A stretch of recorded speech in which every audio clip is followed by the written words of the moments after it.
momento em que o presidente da República lhe outorgou, até os seus rivais mais encarniçados desfilaram no seu quarto pedindo que desconhecesse os termos do armistício e promovesse uma nova guerra.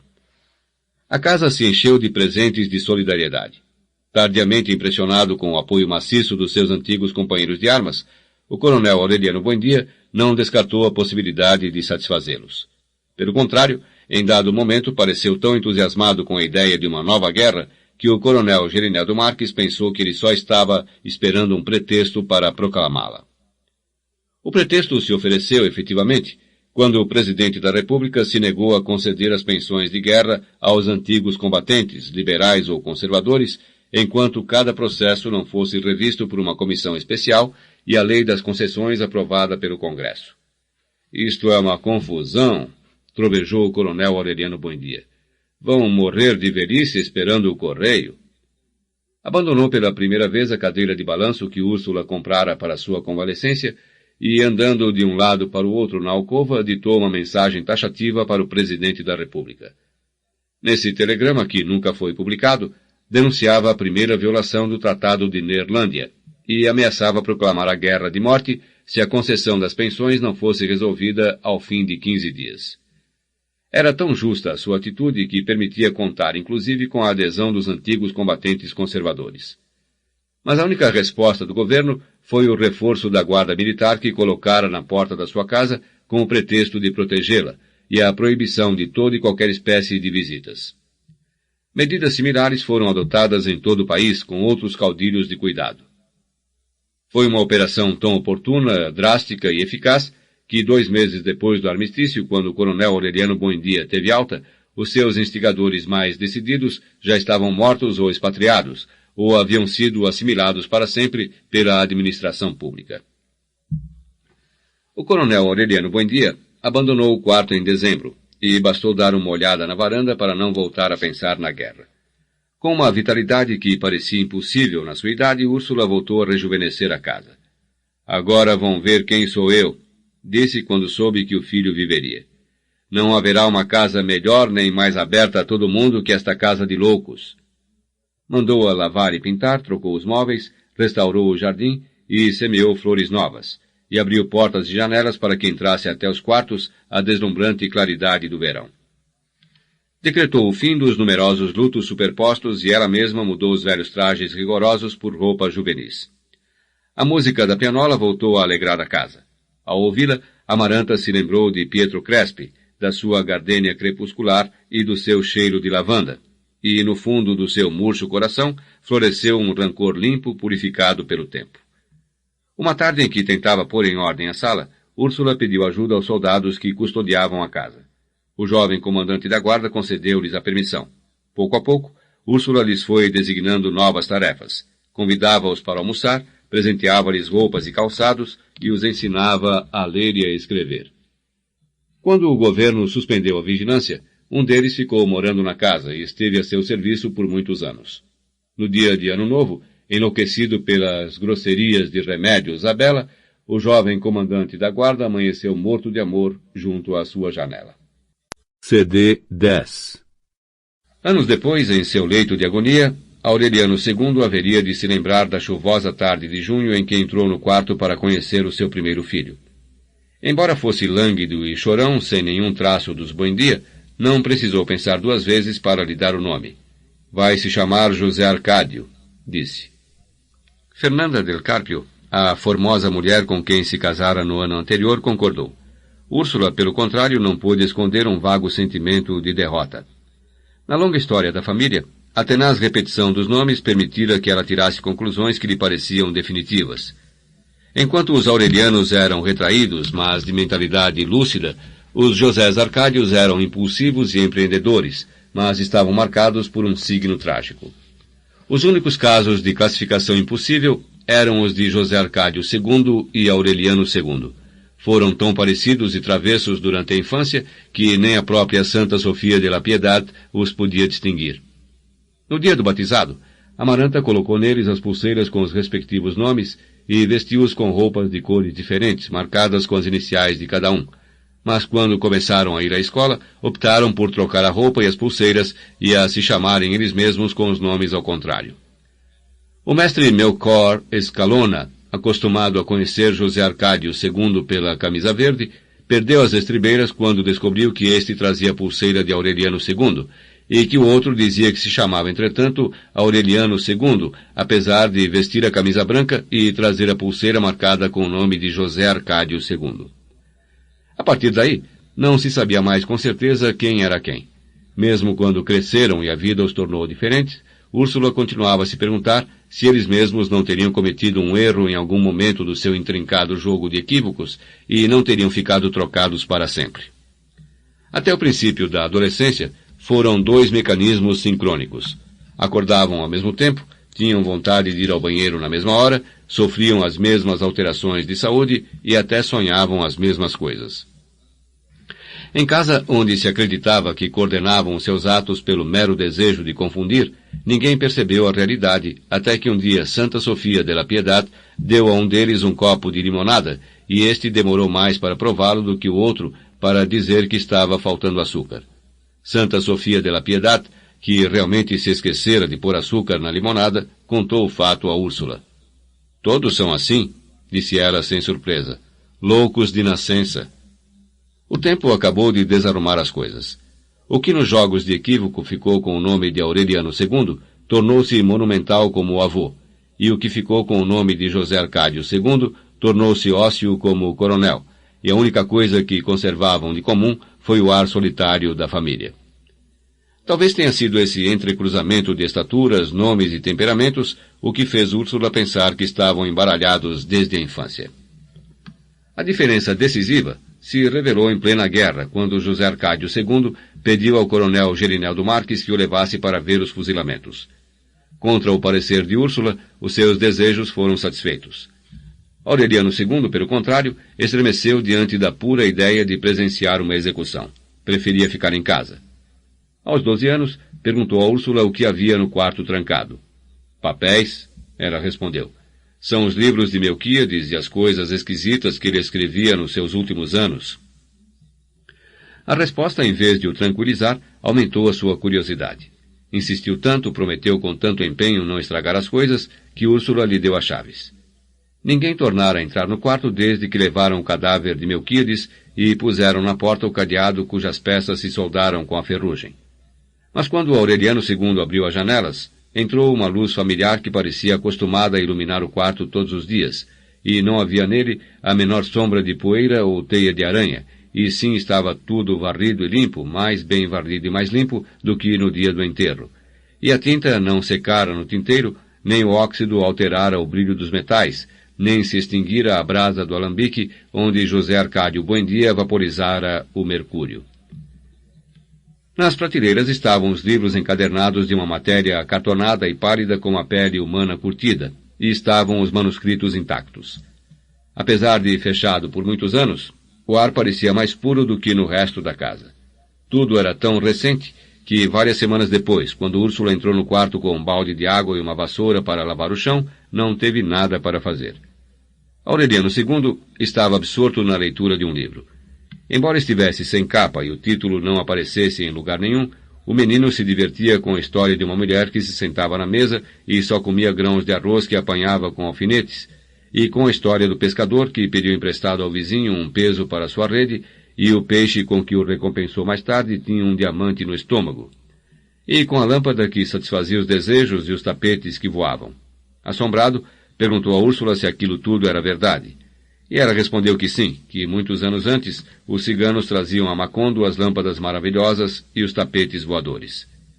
O que acontece, suspirou, é que o mundo vai se acabando pouco a pouco e essas coisas já não vêm. Quando acabou o livro, muitos de cujos contos estavam inconclusos porque faltavam páginas, Aureliano II se deu ao trabalho de decifrar os manuscritos. Foi impossível. As letras pareciam roupas postas para secar num arame e se assemelhavam mais à escrita musical que à literária.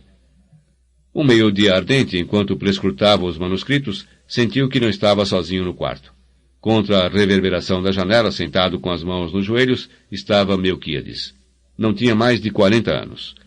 Usava o mesmo casaco anacrônico e o chapéu de asas de corvo, e pelas suas têmporas pálidas gotejava a gordura do cabelo derretida pelo calor, como fora visto por Aureliano e José Arcádio quando eram crianças.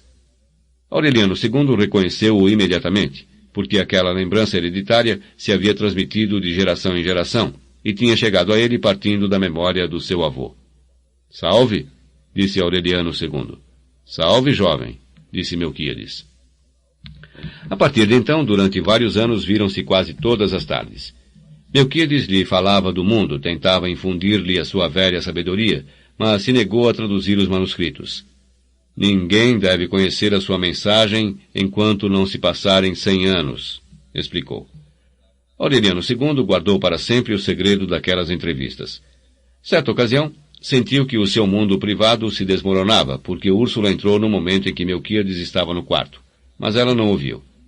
Com quem você está falando? Perguntou a ele. Com ninguém, disse Aureliano II. O seu bisavô era assim, disse Úrsula. Ele também falava sozinho. José Arcádio II, enquanto isso, satisfizera o desejo de ver um fuzilamento. Recordaria pelo resto da vida o fogaréu lívido dos 6 disparos simultâneos e o eco do estampido que se estilhaçou pelos montes, e o sorriso triste e os olhos perplexos do fuzilado que permaneceu erecto enquanto a camisa se ensopava de sangue e que continuava sorrindo mesmo quando o desamarraram no poste e o jogaram num caixote cheio de cal. Está vivo? Pensou ele. Vão enterrá-lo vivo? Impressionou-se tanto que desde então detestou as práticas militares e a guerra, não pelas execuções em si, mas pelo horrível costume de enterrar os fuzilados vivos. Ninguém soube então quando começou a tocar os sinos na torre e a ajudar missa para o padre Antônio Isabel, sucessor de O Cachorrinho, e a cuidar dos galos de briga no quintal da casa sacerdotal. Quando o coronel Gerineldo Marques foi informado, repreendeu-o duramente por estar aprendendo ofícios repudiados pelos liberais. O problema, respondeu, é que eu acho que saí conservador. Acreditava como se fosse uma determinação da fatalidade. O coronel Gerineldo Marques, escandalizado, contou a Úrsula. Melhor, aprovou ela. Tomara que se faça padre, para que finalmente Deus entre nesta casa. Muito em breve se soube que o padre Antônio Isabel o estava preparando para a primeira comunhão. Ensinava-lhe o catecismo enquanto raspava o pescoço dos galos. Explicava com exemplos simples, enquanto colocavam nos ninhos as galinhas chocas, como ocorrera a Deus no segundo dia da criação, que os pintos se formassem dentro do ovo. Já então o pároco manifestava os primeiros sintomas do delírio senil que o levou a dizer, anos mais tarde, que provavelmente o diabo tinha ganho a rebelião contra Deus e que era aquele quem estava sentado no trono celeste sem revelar a sua verdadeira identidade para enganar os incautos. Insuflado pela intrepidez do seu preceptor, José Arcádio II chegou em poucos meses a ser tão sábio em artimanhas teológicas para confundir o demônio, como experimentado nas trapaças da rinha. Amaranta fez para ele um terno de linho com colarinho e gravata, comprou-lhe um par de sapatos brancos e gravou seu nome com letras douradas no laço do círio. 2 noites antes da primeira comunhão, o padre Antônio Isabel se fechou com ele na sacristia para confessá-lo, com a ajuda de um dicionário de pecados. Era uma lista tão comprida que o velho pároco, acostumado a se deitar às 6 horas, adormeceu na poltrona antes de terminar. O interrogatório foi para José Arcádio II uma revelação. Não o surpreendeu que o padre lhe perguntasse se havia feito coisa feia com mulher, e respondeu honradamente que não, mas se desconcertou quando lhe perguntou se tinha feito com animais. Na primeira sexta-feira de maio, comungou torturado pela curiosidade. Mais tarde fez a pergunta a Petrônio, o sacristão doente que vivia na torre e que, conforme diziam, se alimentava de morcegos. E Petrônio respondeu, é que há cristãos corrompidos que fazem das suas com as burras. José Arcádio II continuou demonstrando tanta curiosidade, pediu tantas explicações, que Petrônio perdeu a paciência. Eu vou às terças-feiras à noite, confessou. Se você promete que não conta a ninguém, na próxima terça-feira vai comigo. Na terça-feira seguinte, realmente Petrônio desceu da torre com um banquinho de madeira que ninguém soubera até então para que servia, e levou José Arcádio II a uma chácara próxima. O rapaz gostou tanto daquelas incursões noturnas que se passou muito tempo antes que o vissem na taberna de Catarino. Fez-se criador de galos. Leve estes animais para outro lugar, ordenou-lhe Úrsula na primeira vez em que o viu entrar com seus finos animais de briga. Os galos já trouxeram amarguras demais a esta casa para que você agora venha nos trazer outras. José Arcádio II levou-os sem discussão, mas continuou a criá-los na casa de Pilar Terneira, sua avó, que pôs à sua disposição quanto precisava, em troca de tê-lo em casa. Demonstrou logo na rinha a sabedoria que lhe infundira o padre Antônio Isabel, e dispôs de dinheiro suficiente não só para ampliar a sua criação, mas também para procurar prazeres de homem. Úrsula comparava-o naquele tempo com o irmão, e não podia entender como os dois gêmeos que pareciam uma pessoa só na infância terminaram por ser tão diferentes. A perplexidade não durou muito tempo, porque muito brevemente Aureliano II começou a dar mostras de malandragem e dissipação. Enquanto esteve fechado no quarto de Melquiades, foi um homem ensimesmado, como fora o coronel Aureliano Buendia na juventude. Pouco antes, porém, do Tratado de Neerlândia, uma casualidade o arrancou do seu ensimesmamento e o colocou diante da realidade do mundo. Uma mulher jovem, que andava vendendo números para a rifa de um acordeão, cumprimentou-o com muita familiaridade. Aureliano II não se surpreendeu, porque acontecia com frequência confundirem-no com o irmão. Mas não esclareceu o equívoco, nem sequer quando a moça tratou de lhe amolecer o coração com choramingos e acabou por levá-lo para o seu quarto. Despertou-lhe tanto carinho desde aquele primeiro encontro, que ela fez trapaça na rifa para que ele ganhasse o acordeão. Ao fim de 2 semanas, Aureliano II percebeu que a mulher estava dormindo alternadamente com ele e com o irmão, acreditando que eram o mesmo homem, e em vez de esclarecer a situação, deu um jeito de prolongá-la. Não voltou ao quarto de Melquiades. Passava as tardes no quintal, aprendendo a tocar de ouvido o acordeão, apesar dos protestos de Úrsula, que naquele tempo havia proibido a música em casa por causa dos lutos e que, além disso, menosprezava o acordeão como um instrumento próprio dos vagabundos herdeiros de Francisco, o homem.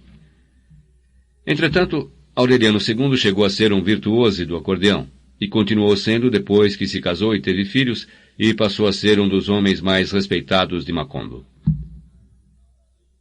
Durante quase 2 meses partilhou a mulher com o irmão.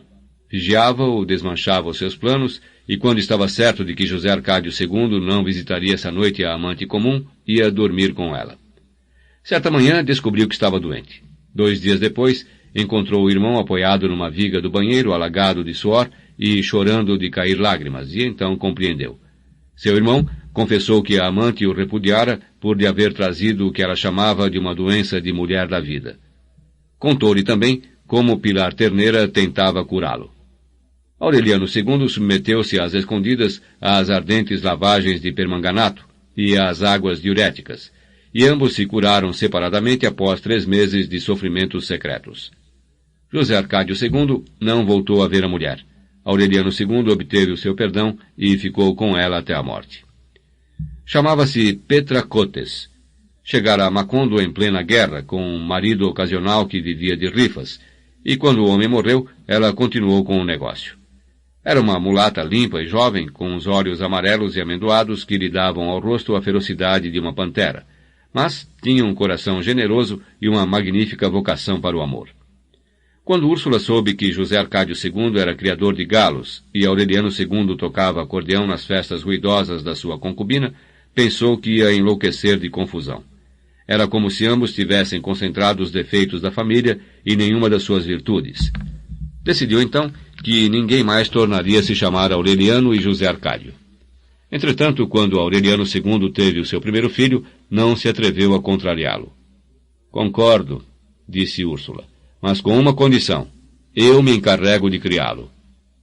Embora fosse centenária e estivesse quase cega por causa da catarata, conservava intactos o dinamismo físico, a integridade do caráter e o equilíbrio mental.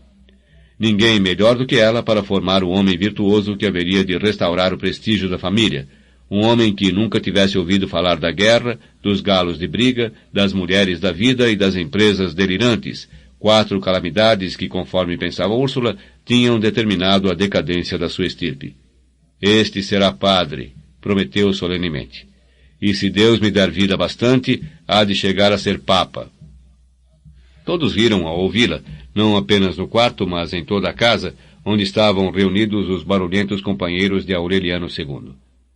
A guerra, relegada ao desvão das más recordações, foi momentaneamente evocada com os estouros da champanha. À saúde do Papa, brindou Aureliano II. Os convidados brindaram em coro. Em seguida, o dono da casa tocou acordeão, soltaram-se foguetes e se ordenaram batucadas de júbilo para o povo.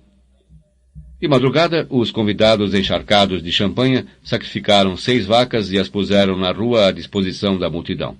Ninguém se escandalizou.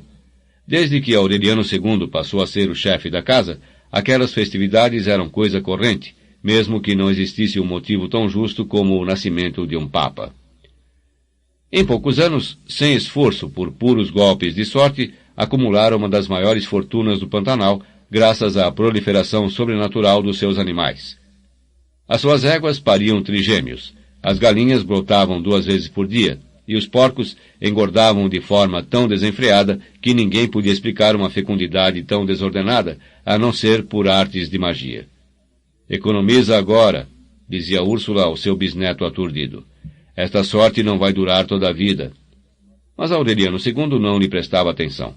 Quanto mais abria champanha para encharcar os amigos, mais loucamente pariam os seus animais, e mais se convencia ele de que a sua boa estrela não era ligada ao seu comportamento, e sim à influência de Petra Cotes, sua concubina, cujo amor tinha a virtude de exasperar a natureza. Tão convencido estava de que era essa a origem da sua fortuna que nunca possuiu Petra Cotes longe da sua criação, e mesmo quando se casou e teve filhos, continuou vivendo com ela com o consentimento de Fernanda. Sólido, monumental como os seus avós, mas com um gosto pela vida e uma simpatia irresistível que eles não tiveram, Aureliano II mal tinha tempo de vigiar o seu gado. Bastava levar Petra Cotes aos seus estábulos e passeá-la a cavalo pelas suas terras, para que todo animal marcado com seu ferro sucumbisse à peste irremediável da proliferação. Como todas as coisas boas que aconteceram na sua longa vida, aquela fortuna atabalhoada teve origem na casualidade. Até o final das guerras, Petra Cotes continuava se sustentando com o produto das suas rifas, e Aureliano II dava um jeito de saquear de vez em quando os cofres de Úrsula. Formavam um casal frívolo, sem mais preocupações que a de se deitarem juntos todas as noites, mesmo nas datas proibidas, e se divertiam na cama até o amanhecer. Essa mulher tem sido a sua perdição, gritava Úrsula para o bisneto quando o via entrar em casa como um sonâmbulo. Traz você tão embeiçado que qualquer dia destes vou vê-lo se torcendo de cólica, como um sapo metido na barriga. José Arcádio II, que demorou muito tempo para descobrir que tinha sido suplantado, não conseguia entender a paixão do irmão. Lembrava-se de Petra Cotes como uma mulher convencional, um tanto preguiçosa na cama e completamente desprovida de recursos para o amor. Surdo ao clamor de Úrsula e à troça do irmão, Aureliano II só pensava então em encontrar um ofício que lhe permitisse sustentar uma casa para Fernanda e morrer com ela, sobre ela e debaixo dela, numa noite de exaltação febril. Quando o coronel Aureliano Buendia voltou a abrir a oficina, seduzido por fim pelos encantos pacíficos da velhice, Aureliano II pensou que seria um bom negócio dedicar-se à fabricação de peixinhos de ouro. Ficou muitas horas no quartinho encalorado, vendo como as duras lâminas de metal, trabalhadas pelo coronel com a paciência inconcebível do desengano, iam se convertendo pouco a pouco em escamas douradas. O ofício lhe pareceu tão trabalhoso e era tão persistente e urgente a lembrança de Petra Cotes, que ao fim de 3 semanas desapareceu da oficina. Foi por essa época que Petra Cotes cismou de rifar coelhos. Reproduziam-se e se tornavam adultos com tanta rapidez que mal davam tempo para vender os números da rifa. No início, Aureliano II não percebeu as alarmantes proporções da proliferação. Mas certa noite, quando já ninguém mais do povoado queria ouvir falar das rifas de coelhos, ouviu um estardalhaço na parede do quintal.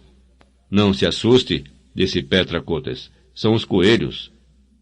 Não puderam dormir mais, atormentados pelo tráfego dos animais. Ao amanhecer, Aureliano II abriu a porta e viu o quintal entupido de coelhos azuis no resplendor da alvorada. Petra Cotes, morta de rir, não resistiu à tentação de fazer uma brincadeira. Esses são os que nasceram esta noite, disse. Que horror, disse ele. Por que é que você não experimenta com as vacas? Poucos dias depois, tratando de desafogar o quintal, Petra Cotes trocou os coelhos por uma vaca, que 2 meses mais tarde pariu trigêmeos. Assim começaram as coisas. Da noite para o dia, Aureliano II se fez dono de terras e gado, e mal tinha tempo de ampliar as cavalariças e chiqueiros transbordados. Era uma prosperidade de delírio que a ele mesmo causava riso e não podia fazer outra coisa senão assumir atitudes extravagantes para descarregar o seu bom humor. Afastem-se, vacas, que a vida é curta, gritava. Úrsula se perguntava em que trapalhadas se metera, se não estaria roubando, se não terminara por se transformar em ladrão de gado. E cada vez que o via abrindo champanhe pelo puro prazer de jogar espuma na cabeça, reprovava aos berros o desperdício. Aborreceu-o tanto que um dia em que Aureliano II amanheceu com a paciência esgotada, apareceu com um caixote de dinheiro, uma lata de cola e uma brocha, e, cantando a plenos pulmões as velhas cantigas de Francisco o Homem, empapelou a casa por dentro e por fora, e de cima até embaixo, com notas de 1 peso. A antiga mansão, pintada de branco desde o tempo em que trouxeram a pianola, adquiriu o aspecto equívoco de uma mesquita. Em meio ao alvoroço da família, ao escândalo de Úrsula, ao júbilo do povo que encheu a rua para presenciar a glorificação do esbanjamento, Aureliano II terminou por empapelar da fachada até a cozinha, inclusive os banheiros e os quartos, e jogou as notas que sobraram no quintal. Agora, disse finalmente, espero que ninguém nesta casa venha me falar de dinheiro. Assim foi. Úrsula mandou tirar as notas aderidas às grandes placas de cal e voltou a pintar a casa de branco. Meu Deus, suplicava, faça-nos tão pobres como éramos quando fundamos este povoado, para que na outra vida não nos cobrem este desperdício. As suas súplicas foram escutadas em sentido contrário. Realmente, um dos trabalhadores que descolava as notas tropeçou por descuido num enorme São José de gesso que alguém tinha deixado na casa nos últimos anos da guerra, e a imagem oca se espedaçou contra o chão. Estava entupida de moedas de ouro. Ninguém se lembrava quem trouxera aquele santo de tamanho natural. 3 homens o trouxeram, explicou Amaranta. Pediram-me que o guardássemos enquanto a chuva passava, e eu lhes disse que o pusessem aí no canto, onde ninguém fosse tropeçar nele. E aí o puseram com o maior cuidado, e aí ficou desde então, porque nunca mais voltaram para buscá-lo. Nos últimos tempos, Úrsula lhe acendera velas e se ajoelhara diante dele, sem suspeitar que em lugar de um santo estava adorando quase 200 quilos de ouro. A comprovação tardia do seu involuntário paganismo agravou o seu desconsolo.